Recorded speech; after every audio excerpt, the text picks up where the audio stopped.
Bienvenue sur Delight Your Life, le podcast transformatif et innovant pour t'inspirer à vivre une vie qui a du sens pour toi. Je suis Prudence, ton hôte, et au programme nous allons explorer différents sujets et thématiques pour te permettre d'éveiller ta conscience, manifester tes plus grands désirs et créer une vie alignée dans laquelle tu t'épanouis pleinement. Je préfère te prévenir, ce podcast et mon énergie risquent d'être contagieux. Alors, j'espère que tu es prête et sans plus attendre, let's get started.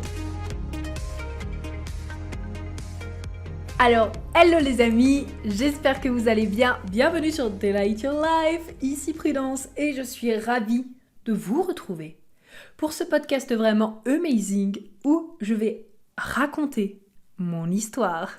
Oui. Je me suis dit en fait que ça faisait très longtemps que je n'avais pas fait un podcast sur mon histoire. J'en avais fait un sur mon ancienne chaîne, mais du coup, puisque c'est celle-ci qui est active, je me suis dit que j'allais en refaire une. Parce qu'il s'est passé de nombreuses choses. Et puis j'ai beaucoup évolué aussi et pris du recul par rapport à ma vie et à mes expériences. Et puis aussi, vous êtes vraiment de plus en plus nombreuses, que ce soit du coup sur mon Instagram, YouTube, que ce soit aussi un petit peu partout. Et donc je vous remercie pour ça. Et je me suis dit que voilà, faire tout simplement une mise à jour et être capable en fait de me présenter à vous, que vous sachiez un petit peu qui je suis, par quoi je suis passée, qu'est-ce qui s'est passé aussi dans ma vie pour que j'en arrive à faire ce que je fais aujourd'hui. Et je me dis que c'est toujours très intéressant et très inspirant. Donc, je me suis dit que j'allais vous raconter tout ça. Alors, je sais pas aussi comment est-ce que exactement je vais vous raconter ça parce que y a beaucoup d'informations comme je vous disais. Et donc après, s'il y a par exemple des points que vous écoutez sur lesquels vous aimeriez avoir peut-être plus de précision parce que, je sais pas, j'ai été un peu vague ou je suis passée rapidement sur cet événement, n'hésitez pas à me le dire par message sur Insta @inspiring.delight et comme ça peut-être que je verrai pour refaire un autre podcast complémentaire et voilà. En tout cas, je vais vraiment quand même essayer de vous en partager beaucoup, mais d'être aussi concise parce que quand je vous dis qu'il y a vraiment beaucoup à dire, c'est le cas. Souvent quand je raconte justement mon histoire brièvement à des personnes qui me rencontrent, elles me disent souvent « mais putain, on dirait que t'as vécu 10 vies en fait ». Et donc c'est vraiment le cas. Je pense que c'est pour ça qu'à l'heure actuelle, nous sommes en fin septembre 2021. C'est vrai que ça me fait un peu bizarre parce que comme je l'ai partagé un peu sur les stories en ce moment, je suis dans une phase un peu plus routine, création de ma vision et donc ça me fait très bizarre parce que j'ai toujours eu une vie que je vivais à 3000 à l'heure et où j'ai fait 50 000 trucs et du coup là cet aspect de se poser avant de repartir c'est bizarre pour moi mais en fait je me dis que ça fait du bien. Alors c'est parti, let's get started. Donc moi je suis née dans un petit village de Haute-Savoie. Alors non, je suis pas née dans ce village, je suis née dans une ville de Haute-Savoie à Évian-les-Bains et mes parents habitent dans un petit village au-dessus. Pour le coup, j'ai vraiment eu une enfance où nous n'avons jamais manqué de rien. Je dis nous parce qu'en fait j'ai deux petites sœurs, donc je suis l'aînée d'une sororité, n'est-ce pas ? En fait j'avais le mot fratrie, mais du coup c'est pas une fratrie, c'est une sororité, voilà on va dire ça. Je suis l'aînée de deux petites sœurs et donc du coup pour le coup comme je te disais, nous on n'a jamais manqué de rien, on a toujours eu à manger sur la table, on a toujours eu pratiquement tout ce qu'on voulait, on avait la chance de pouvoir partir aussi en vacances avec nos parents. On a eu une enfance, ma famille n'est pas riche si tu veux, mais elle est quand même moyenne classe à pouvoir faire quand même beaucoup de choses justement dans la vie. Donc pour le coup, ça énormément de gratitude parce que je sais que ce n'est pas le cas de tout le monde et pour le coup, nous de ce côté-là, on a toujours été bien et comme je disais, toujours à manger sur la table, toujours un toit sur notre tête. Toujours des vêtements, toujours quand on avait besoin de quelque chose, on l'avait toujours en fait et donc pour ça grande gratitude. Maintenant, j'ai grandi, si tu veux, avec différentes blessures, je pense comme beaucoup et donc si tu veux, j'ai grandi en étant une enfant. Alors déjà, j'avais quand même demandé à ma mère un petit peu comment j'étais plus jeune, il y a un moment de ça et en fait déjà j'étais une enfant quand même déjà assez solitaire, ok, c'est-à-dire que Par exemple, j'aime avoir quelqu'un dans la même pièce que moi, mais juste pour me tenir compagnie, en gros pour que ça me fasse une présence, mais si on se parle pas forcément ou quoi que ce soit, pour moi, en fait ça me convient parce que je suis quelqu'un déjà d'assez solitaire, qui aime faire les choses dans son coin. Je me rappelle que je suis restée chez moi seule très jeune, parce que j'ai toujours eu en fait je pense ce désir d'indépendance, ce désir aussi de me gérer seule. Et puis, étant donné quand même que j'étais déjà la première sur trois, ben, en fait, j'avais beaucoup de responsabilités. Si tu es première de ta famille ou premier de ta famille, je pense que tu le sais, les expectations des parents, quand tu es la première, sont très très hautes. Et surtout que moi, mon père, c'est aussi le premier d'une famille. Et en fait, les expectations, donc c'est les attentes euh, que son père a eues par rapport à lui, ben, elles étaient très très très très hautes aussi. Donc, du coup, voilà, c'était beaucoup, beaucoup, beaucoup d'attentes, que ce soit à l'école, que ce soit à la maison, donc beaucoup de pression. Je pense que quelque part, voilà, je me sentais, comme je le disais un peu plus tôt, plutôt incomprise. Également en grandissant, ça s'est aussi vérifié par exemple au collège, parce que j'avais vraiment, si tu veux, une maturité qui allait au-delà de ce que les enfants de mon âge en fait avaient. Et bah, du coup, forcément, j'avais cette sensation d'être tout le temps différente des gens. Tout le temps, tout le temps, tout le temps, tout le temps, tout le temps. Parce que je m'entendais beaucoup mieux avec les adultes. Il y a beaucoup de choses en fait dans ce monde, et en tout cas dans le monde, par exemple, du collège, que je ne comprenais pas. Il faut savoir que quand j'étais au collège, justement, j'ai vécu du harcèlement, je pense comme beaucoup de personnes, en fait plus en tout cas qui n'osent en parler. Je te passe les détails, mais c'était pas très fun, ça allait des moqueries, au crachat dans les bus, au rabaissement, aux choses comme ça, et puis... bah, j'étais pas du tout la femme que je suis aujourd'hui, hein. Franchement, tu m'aurais rencontrée au collège, au lycée, tu m'aurais toujours vue joviale, parce que j'ai toujours été voilà, quelqu'un de très jovial, de très dynamique, de très batifolante, et comme un papillon, tu vois, une tornade électrique, ça n'a pas changé. Mais par contre, j'étais une petite fille, une adolescente euh, avec un gros manque de confiance en elle et qui ne s'aimait pas du tout. Tu vois, j'aime dire pour illustrer cette période, plutôt j'aime citer pour illustrer cette période, le passage, tu sais, dans Kung Fu Panda, si tu connais, si tu as déjà regardé Kung Fu Panda, tu sais, il y a un moment donné où il veut s'enfuir et du coup Maître Shifu le rattrape et il lui dit...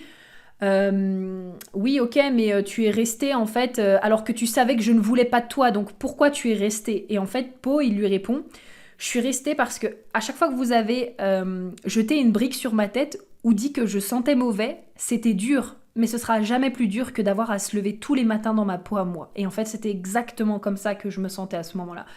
C'est-à-dire que la vie était challengeante, mais ça n'aura jamais été aussi challengeant que d'avoir à se lever tous les matins, de me regarder moi, d'être dans mon corps, d'être avec mes pensées, d'être avec ma vie, et en fait d'être dans cet aspect de en fait je ne m'aime pas, je me déteste, je veux pas vivre avec moi-même en fait. Vraiment c'était mon état d'esprit du moment là.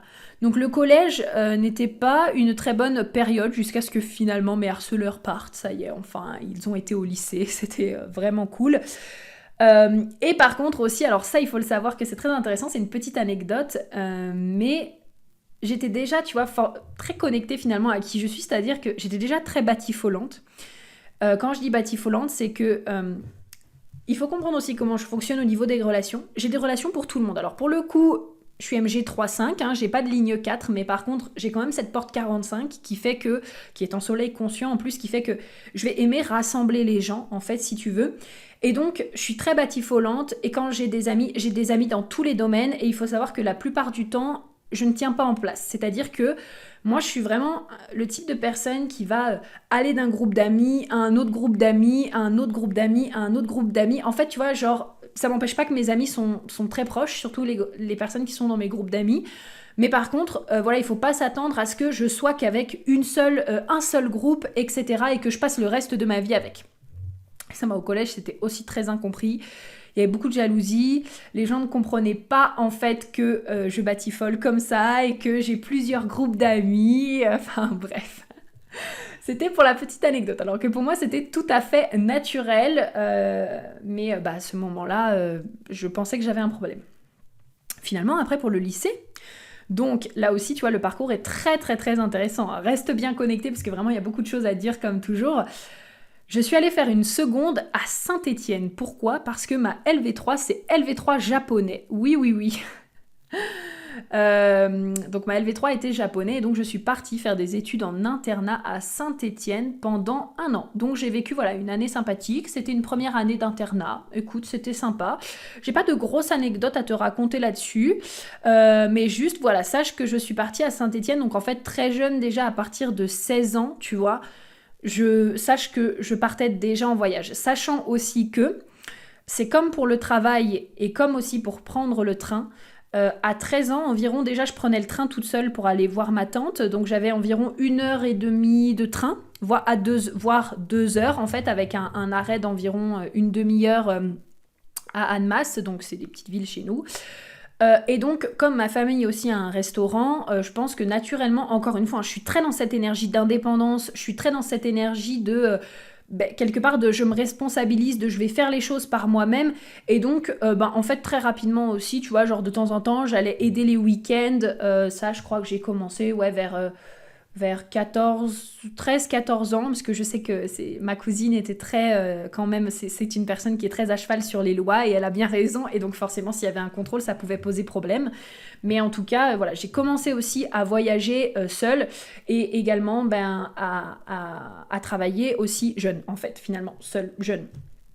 Et donc, j'ai été faire cette année à Saint-Étienne, et puis après, je me suis rapprochée finalement de ma ville natale, je suis revenue, et puis au lieu justement d'aller dans un lycée exprès, en fait, pour faire du japonais, j'ai simplement pris des cours à côté. Puis finalement, en fait, c'était beaucoup plus rentable, parce que du coup, avant, il y avait l'internat à payer, les allers-retours de train, alors que là, il y avait juste la prof, et du coup, je revenais dormir chez mes parents. Donc, c'était très simple. L'autre anecdote qui est très fun aussi concernant mes études, c'est que sache que j'ai fait une première ES et une terminale L. Donc le truc vraiment pas commun. Même les gens après, je sais qu'ils sont passés après mon année à moi pour faire du ES et passer à la L, ils ont eu du mal en fait, voire ils n'ont pas eu l'autorisation. Mais moi, il faut savoir que j'ai un mantra qui dit « j'ai toujours tout ce que je veux » et donc quand je veux quelque chose, si vraiment je le veux, je finis par l'obtenir.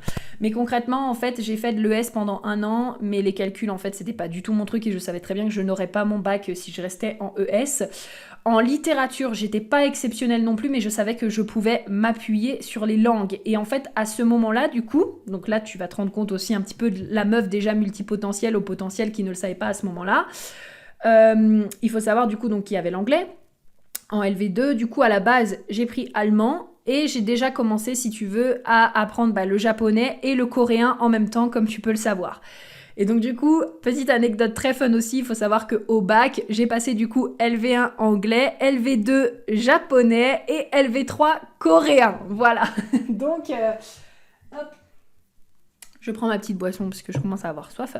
Donc voilà, vraiment le parcours complètement atypique, même à l'école. En fait, je n'ai jamais fait comme tout le monde. Ah oui, ça j'ai oublié de te le dire, mais sache aussi que j'étais une enfant déjà qui demandait vraiment beaucoup d'activités, puisque en fait quand j'étais jeune, j'ai aussi fait du judo, du taekwondo, j'ai aussi fait de la flûte traversière, donc du solfège, et je suis rentrée également à l'harmonie municipale du village d'à côté de chez moi. Enfin voilà. Déjà à mes 18 ans, on aurait dit que j'avais vécu plein de choses. C'est d'ailleurs aussi ce qui s'est passé justement pour l'école dans laquelle je suis rentrée, parce que oui, il faut savoir que j'ai eu mon bac, et d'ailleurs sachez actuellement, pour tous ceux qui se posent la question, que je n'ai que le bac, puisque vous allez le voir dans mon histoire, je n'ai jamais réussi en fait à rester à l'école après le bac. Donc, je voulais aller à Lyon, absolument. Après mon bac, c'était pour moi sûr, je sais pas pourquoi. Il y avait un truc qui m'appelait dans cette ville, et surtout j'avais envie enfin d'être dans une grande ville à ce moment-là. Fallait bien que j'expérimente. J'avais envie d'être dans une grande ville et de prendre mon indépendance, et donc ça serait à Lyon. Je suis passée par plein d'étapes. Est-ce que j'allais aller à l'université faire du japonais? Puis finalement non, je voulais faire du droit. Puis finalement non, j'ai fini par vouloir faire du tourisme parce que je me suis dit, écoute, les langues, je les maîtrise déjà. Je vais pas aller faire une école de langue alors que je peux les apprendre par moi-même ou avec des profs à côté. Mais par contre, ce que je vais faire, c'est que pour gagner en compétences et donc avoir une plus grande palette de compétences, je vais commencer un BTS tourisme. Il faut savoir qu'à ce moment-là, je voulais être interprète à l'ONU. Croyez-moi que si j'avais voulu le faire, je l'aurais été. Mais en fait, j'ai un petit peu déchanté parce que à l'ONU, finalement, il n'y a pas mes langues de prédilection qui sont, comme je vous le disais, le japonais et le coréen. J'avais commencé à apprendre le russe et le chinois aussi, mais c'est pas des langues avec lesquelles j'ai réellement des affinités, donc il me reste encore un peu de vocabulaire, etc. Mais j'ai pas forcément d'affinité avec ces langues. Et puis, il y avait aussi le côté, en fait, finalement, maintenant, avec le recul que je vois, si j'aurais travaillé à l'ONU, très strict. Très, tu ne peux pas être toi-même. Très, tu dois rentrer dans un cadre. Très, il faut être parfait parce que là, tu es dans un truc quand même vraiment international. Et en fait, je pense très sincèrement qu'avec ma personnalité, je n'aurais pas tenu. Mais ça avait toujours été mon rêve et à la base, d'ailleurs au passage, je m'étais dit je veux être interprète parce qu'en fait c'est la seule chose dans laquelle je suis douée, apprendre des langues, voilà. Donc en fait c'était vraiment par dépit au début, puis après c'est devenu une passion puisque je me disais de toute façon j'aime les langues donc c'est cool. Mais voilà, c'est comme ça que ça avait été choisi. Et donc pour aller visiter cette école de BTS de tourisme à Lyon, trop drôle, j'avais gagné de l'argent en allant travailler. Je n'ai pas informé mes parents. Et j'ai pris un billet de train, je suis allée à Lyon seule, j'ai trouvé l'école seule, j'ai fait la visite de l'école seule et je suis revenue le soir et j'ai dit à mes parents, voilà, j'aimerais aller dans cette école. Donc voilà, tu peux voir encore vraiment l'indépendance, la meuf qui fait tout par elle-même, enfin vraiment, c'est ça. Donc j'ai commencé finalement cette école de BTS tourisme, mes pauvres parents, c'était quand même 4500 € l'année et pauvre d'eux, je suis restée 3 mois. Et on ne pouvait pas enlever le paiement, en fait. C'était obligation de continuer le paiement, même si j'arrêtais l'école. Mais je n'ai pas tenu plus de 3 mois. En fait, c'est comme si j'avais déjà fait le tour. Encore une fois, pour ceux qui sont multipotentiels, voire haut potentiel, vous le savez, quand vous avez la sensation d'avoir compris le truc, vous avez compris le truc et en fait c'est fini et vous passez à autre chose. Sauf qu'à ce moment-là, en fait, je ne le savais pas. J'avais pas encore découvert tout l'aspect haut potentiel, adulte zèbre, multipotentiel, enfin... Et donc, juste, j'étais là en mode, ok, je veux m'arrêter, voilà. Finalement, j'ai trouvé, en fait, après... alors, j'essaie de me remettre dans l'ordre chronologique, mais j'ai trouvé, du coup, un boulot en sandwicherie. Ah oui, il faut savoir que... Non, c'était pas quand j'ai arrêté mes études. Quand j'étais en études, j'avais déjà ce boulot-là. Franchement, des fois, je réfléchis là-dessus et je me dis, mais je ne sais pas comment je faisais parce qu'en fait, j'allais à l'école en général le matin de 8h à 16h ou de 8h à 18h. Et en fait, après de 18h à 21h, j'allais travailler en sandwicherie. Franchement, maintenant, je me reverrai jamais de ma vie faire ça. Mais jamais. À quelle heure est-ce que tu as du temps pour monter ta vie? Et en fait, il faut savoir que... je ne suis pas allée seule à Lyon à la base, j'ai emménagé avec mon copain, avec qui du coup on était ensemble depuis environ 1 an et 3 mois. Et puis à partir en fait de ce moment-là où j'ai quitté finalement le BTS Tourisme, il y a beaucoup de choses qui ont dégringolé, puisque ce mec-là en question qui était mon premier amour m'a trompé avec sa meilleure amie. Et puis après, enchaîner les relations toxiques, notamment au travail, à la sandwicherie dans laquelle j'étais. Une première relation toxique, une deuxième relation toxique avec un pervers narcissique. On avait 19 ans d'écart, alors là je t'explique même pas vraiment le truc. C'est ma mère qui a dû intervenir à la fin. Non mais c'était... j'ai cru que je ne m'en sortirais jamais, en fait. Mais voilà, là, je te passe un peu les détails aussi. Mais c'était pas glorieux, hein, c'était pas glorieux. Et pour une meuf qui finalement n'avait jamais été en couple avant ses 16 ans, j'en ai bien vu pendant toutes ces dernières années, n'est-ce pas? J'ai bien rattrapé le temps perdu, ça on peut le dire. Et donc finalement, comme il y a eu beaucoup d'histoires justement avec les personnes du travail, j'ai fini par quitter mon taf à la sandwicherie. J'étais pas mécontente parce que vraiment c'est pareil, là-bas aussi je vivais quelque part un peu du harcèlement, c'était très particulier. L'ambiance du travail était bonne, mais ça dépendait en fait avec qui je travaillais. Il y avait des personnes, c'était très compliqué. Et donc du coup, à ce moment-là, comme je te disais, ma mère était intervenue et tout, et donc j'avais peur aussi de retourner à Lyon, donc de rester à Lyon, donc je suis revenue chez moi quelque temps, le temps que les choses se tassent. Je suis restée à peu près, je crois, 1 mois, et après donc je suis retournée à Lyon, et là il était temps pour moi de retrouver un travail. Et en fait, à ce moment-là, j'ai eu du coup deux offres. J'ai eu du coup la première offre à Primark en mi-temps. Et c'est aussi là que j'ai rencontré du coup ma première activité de MLM. Donc j'ai fait les deux en même temps. J'avais des journées séparées, c'était des journées monstres.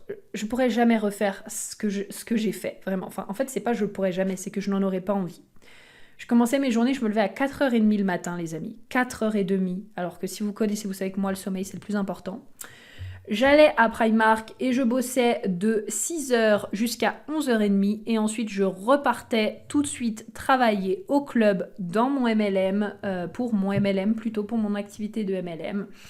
Et là, je bossais en général de 11h et de midi à peu près, 11h30 midi, du coup jusqu'à 19h le soir, parce que voilà, il y avait toute l'ambiance qui faisait que il fallait que tu restes au club et il fallait que tu bosses en fait à ce moment-là. Et encore une fois, je commençais tout juste à découvrir le développement personnel, mais j'étais toujours la meuf qui manquait de confiance en elle, qui avait envie de plaire, qui avait peur de ne pas être aimée. Alors là, les limites, on n'en parlait même pas parce qu'il n'y avait pas de limites. Moi, j'étais vraiment au contraire le genre de meuf qui écoutait les autres, qui juste... C'était comme ça. J'étais complètement vraiment une autre personne. Hein. Vraiment, je pense que j'ai plus réellement de vidéos ou de souvenirs concrets de comment j'étais à ce moment-là, mais tout ce que je peux te dire, c'est que c'était vraiment... c'était une étape de ma vie. Et heureusement que l'ancienne Prudence était là parce que c'est elle qui me permet d'être là aujourd'hui. Mais j'étais vraiment très différente. Et donc là, s'ensuit du coup mon activité de MLM où du coup je vais bosser pendant 2 ans. Je t'en parlerai un petit peu plus du coup dans mes 3 plus gros challenges. Ça a été très enrichissant pour moi, vraiment j'ai beaucoup appris, très très très très très challengeant aussi. Je pense qu'il y a eu certains de mes plus gros challenges de vie du coup dans cette activité, aussi bien personnelle, en relation en fait tout simplement avec les autres. Je parle pas forcément de relations amoureuses, mais en relation avec les autres, et également au niveau business et au niveau financier.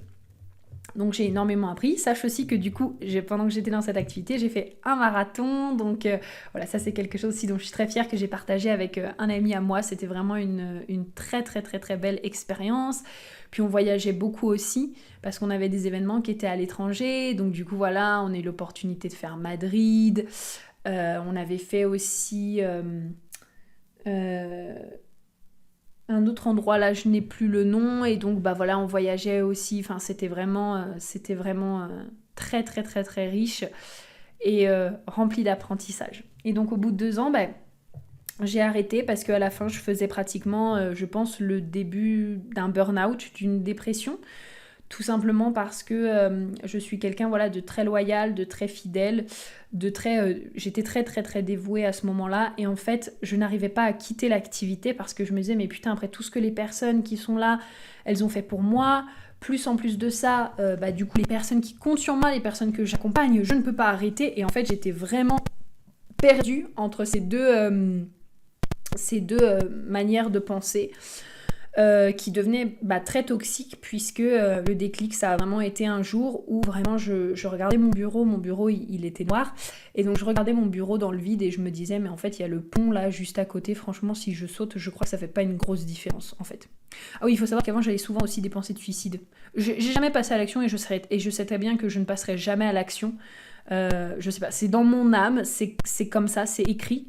Je sais que j'en ai mais que je ne passerai pas à l'action, mais par contre j'en avais beaucoup. Et donc ça m'arrivait souvent d'avoir des pensées comme ça, mais là c'était vraiment très prononcé, très en mode ok, qu'est-ce que je vais faire de ma vie, parce que je ne veux pas rester dans cette activité, mais je peux pas partir non plus. Et donc en fait il s'est avéré que j'ai demandé de l'aide à l'univers, j'étais un peu plus avancée du coup dans le développement personnel à ce moment-là, j'avais déjà fait mes premiers programmes en ligne avec Alexandra Villarouel et David Laroche bien sûr, et donc du coup j'ai fait confiance à l'univers. Et puis finalement, j'ai reçu de l'aide d'une personne qui m'a beaucoup apporté, et donc j'ai pu quitter finalement l'activité. Et à ce moment-là, alors oui, là, à ce moment-là, qu'est-ce qui s'est passé? Ben, je quitte l'activité, je me retrouve dans une situation où franchement je suis un peu un espèce de zombie en mode ah, qu'est-ce que je vais faire de ma vie parce que enfin voilà quand on est dans certains MLM je pense en tout cas moi dans le mien c'était le cas il y a vraiment cet aspect de ouais bah tu vas faire ça pour ta vie ça va être trop bien et comment on construit ton plan de vie et tout et en fait là je me retrouvais dans un truc où bah j'avais que le bac et que finalement bah je savais pas quoi faire finalement de ma vie mais rassure-toi hein, Prudence a toujours une idée derrière la tête. Donc du coup, en fait, après, ce qui s'est passé, c'est que je suis retournée à ce que je sais faire de mieux, c'est-à-dire la restauration. Donc, en février 2018, du coup, je demande à ma cousine si je peux revenir travailler avec elle, cette fois comme employée, et en fait, je reste jusqu'à septembre. Entre-temps, du coup, j'ai la super opportunité, j'avais prévu des vacances au Québec, donc je pars au Québec justement une semaine, c'était vraiment génial, j'ai tellement adoré ce pays, je suis tombée amoureuse de ce pays, je pense, à ce moment-là. Et puis, donc je travaille avec ma cousine. La restauration, c'est pas du tout mon truc, hein. Faut que je le dise quand même. Plus du tout maintenant, parce que franchement, voilà, j'adore être servie en tant que personne qui vient au restaurant, mais par contre, servir les gens, oh non, je peux plus, vraiment, je pense que ça a été ma goutte d'eau qui a fait déborder le vase. Et donc, fin de l'année, hein, qu'est-ce que je fais? J'ai une brillante idée, fin de l'année 2018, je me dis, mais oh, finalement, je voulais être interprète. Et si je reprenais mes études? Il y a l'université de Genève qui n'est pas loin. Écoute, je peux faire relations internationales. Donc en fait, la meuf qui veut être interprète, mais qui passe par tout, sauf l'interprétariat en fait. Ça, je trouve que c'est incroyable. Et donc finalement, voilà, je me réinscris à l'université de Genève. Bien sûr, je suis prise, n'est-ce pas?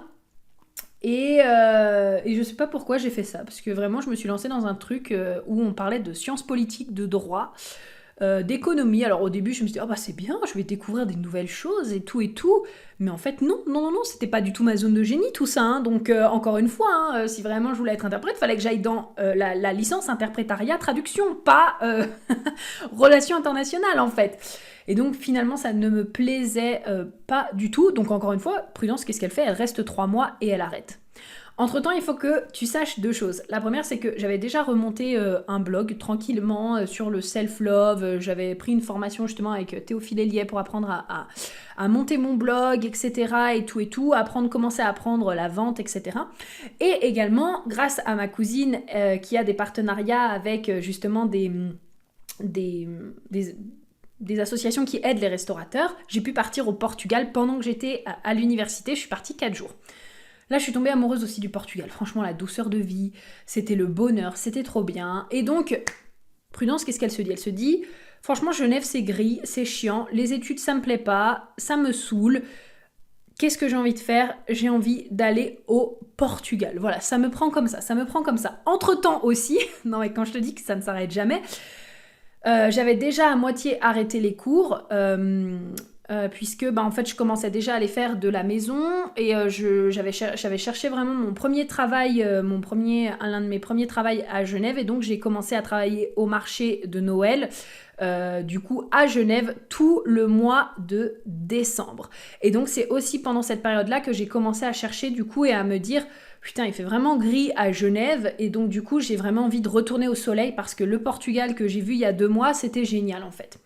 Et donc au-delà de ça, le marché Noël, du coup, toujours en restauration, mais par contre, là, super ambiance, vraiment génial. On est énormément, je sais pas si vous avez déjà été dans un marché de Noël, mais l'ambiance, c'est oufissime. Là, on n'était pas 4 serveurs et 2 cuisiniers, on était une quinzaine de cuisiniers avec, je sais pas, genre 50 serveurs, c'est juste amazing, et donc c'est aussi l'ambiance où c'est Noël, etc. Donc, je me fais des super potes que j'ai encore actuellement dans ma vie et ça, c'est vraiment magique et magnifique parce qu'on évolue ensemble et on grandit ensemble et je pense que c'était pas du tout des relations qui devaient être là pour le hasard.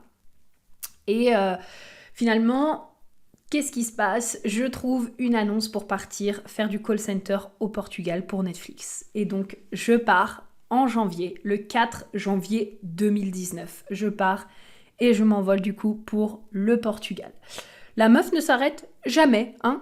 Voilà, elle continue toujours. Donc en attendant, bien sûr, toujours mon activité est en stand-by, hein, ça il faut le savoir. Mon activité est en stand-by. J'ai repris petit à petit en fait un tout petit peu les podcasts, Je faisais des publications sur mon Instagram, mais rien n'était très clair, hein, ça je tiens à te le dire.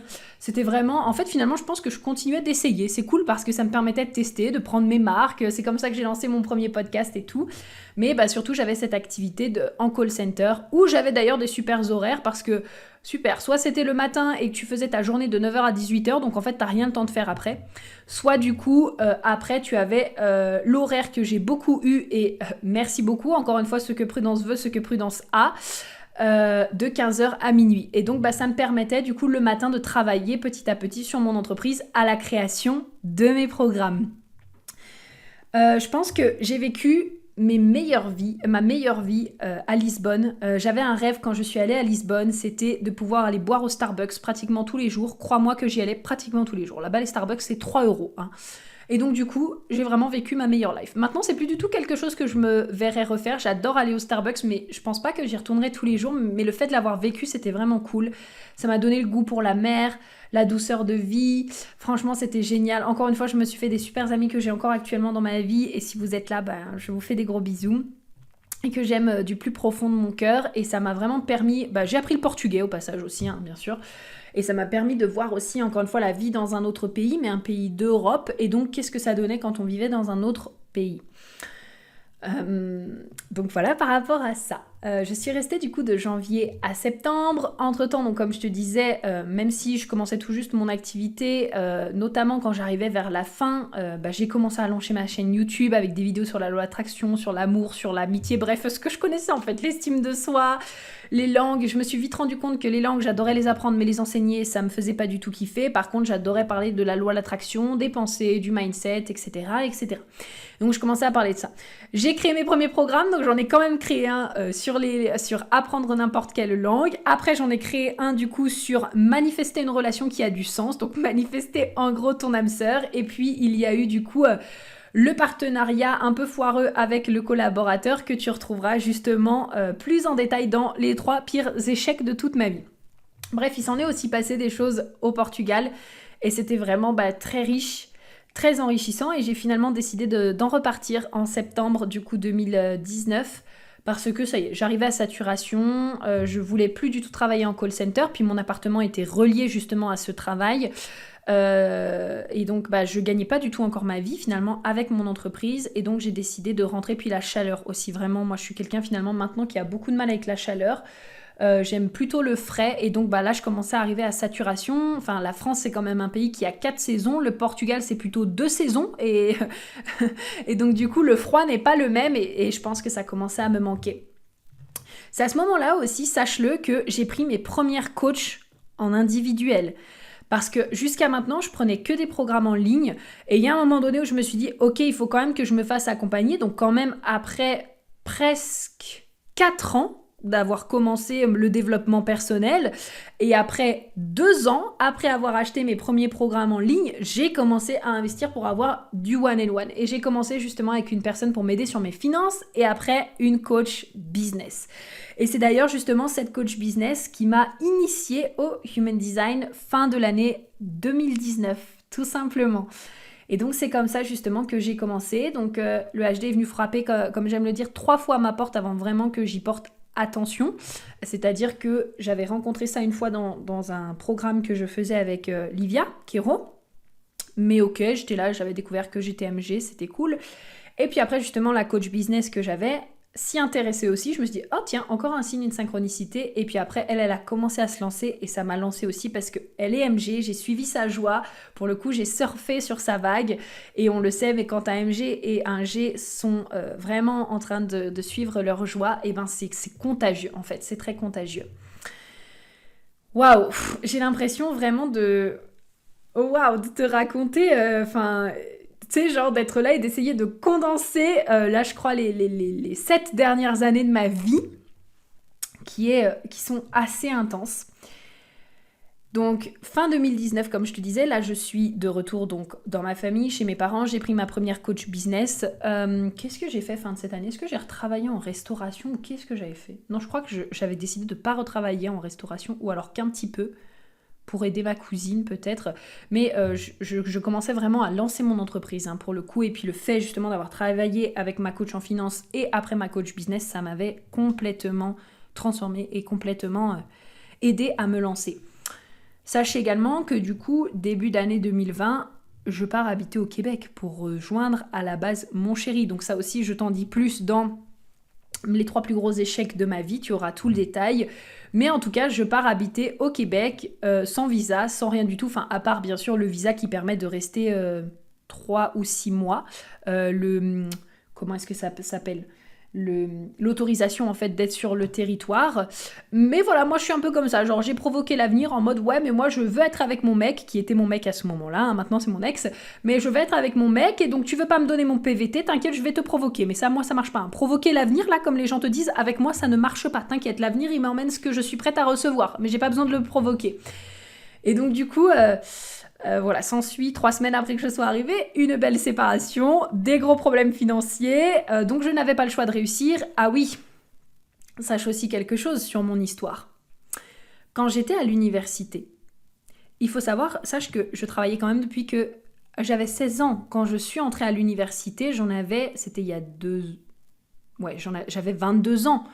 Donc, sache que j'avais le droit au chômage et aux aides qui m'auraient aussi aidé et permis de ne pas travailler. Mais figure-toi que je n'y ai jamais eu le droit parce que l'université n'a jamais voulu me remplir un papier parce que, soi-disant, en fait, c'était en France et ils n'avaient pas le droit de le remplir parce qu'eux étaient à Genève.